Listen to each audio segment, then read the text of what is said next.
Hey, Calvary family, I hope you're doing well. It's another Wednesday Live. Thanks for joining us. Today, we're going to just do a Lent check-in is kind of what our goal is for today. And if you haven't joined us for Lent, I would just highly encourage you to do so. I invite you into it. It's not the full week. Today, we're starting week 3, but would still love to invite you in to pay closer attention to what God may be doing in your life. And we have this Lent guide that we wrote. We've got some paper copies here at church, or you can go online at the Info Hub and access it there as well. And so we encourage you, if that's not something you've done, go ahead, jump in with us now. If you have been, this is supposed to be a little bit of an encouragement for you today. So when you go through Lent, one of the things we've encouraged you is to give up one thing. And we kind of wrote the guide as a way to reflect on that. And so the first one talked about our attitude and our posture. And what's our attitude going into Lent? What is those things that maybe has a hold on our life that we need to give up in order to experience more of God's presence, to spend more time with Him, to pay attention to the work that He's doing in our life? And then this last week was look. And as we start to give stuff up, it can be difficult. And we start to recognize that it's hard. Maybe you've had some cravings or some temptations to go back to that thing that you felt like God was calling you to give up. And so we encourage all of us to keep our eyes on Jesus, to look to Him. Because as we keep our eyes focused on Him, when we go through times of trial and temptation, it's easier to push through that. It's easier to say no, to not give it any attention if our eyes are fixed in the right place. And so starting today and as we go into this next week, we're going to be looking at the next section here of this, and it's adjustment.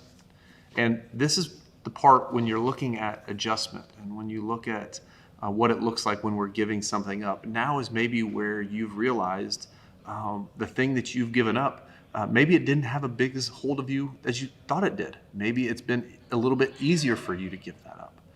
Or maybe you've realized, and this is what I've realized, is that I have replaced the thing that I used to do with something else, and I need to adjust those goals again. So for me, one of the things I gave up is I gave up Twitter. That's the one social media thing that I do. I gave up Twitter.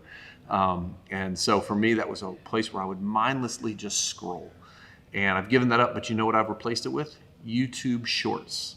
And so I've realized that I need to kind of readjust that a little bit and be able to get to the place where I can focus more on God. And the original reason I gave that up was to focus more time with God, and I've just replaced it with something else. And so maybe you're there. Maybe for you it's adjusting those things. It's paying attention to those things and remembering why you gave that up. And as we think about adjustment, the passage that I have for us today is Matthew 6. And in Matthew 6, this is Jesus' Sermon on the Mount, and he's talking about fasting. And so as we're going through Lent, some of us may be fasting from food, others may just be abstaining from certain things. And so because of that, I'd like to give us this message, read this passage for us, just to encourage us to check our attitude, to pay attention that we're looking at the right thing, and as we make these adjustments. It says this, Matthew 6:16, when you fast, do not look somber as the hypocrites do, for they disfigure their faces and show men they are fasting. I tell you the truth, they have received their reward in full. But when you fast, put oil on your head, wash your face, so that it will be obvious to men, so it will not be obvious to men that you're fasting, but only to your Father who is unseen. And your Father who sees what is done in secret will reward you. So as we're going through this time of sacrifice, as we're walking towards Good Friday and the sacrifice that Jesus made on the cross for us, I pray that, and our hope is, as we do that we're not making it obvious of these things that we've given up, but that we're doing so and carrying on. And when those things get tough, when we go through times of trial, that we keep our eyes on Jesus and we continue to look to Him to give us everything that we need in that. Thanks for joining us today. We look forward to seeing you on Sunday.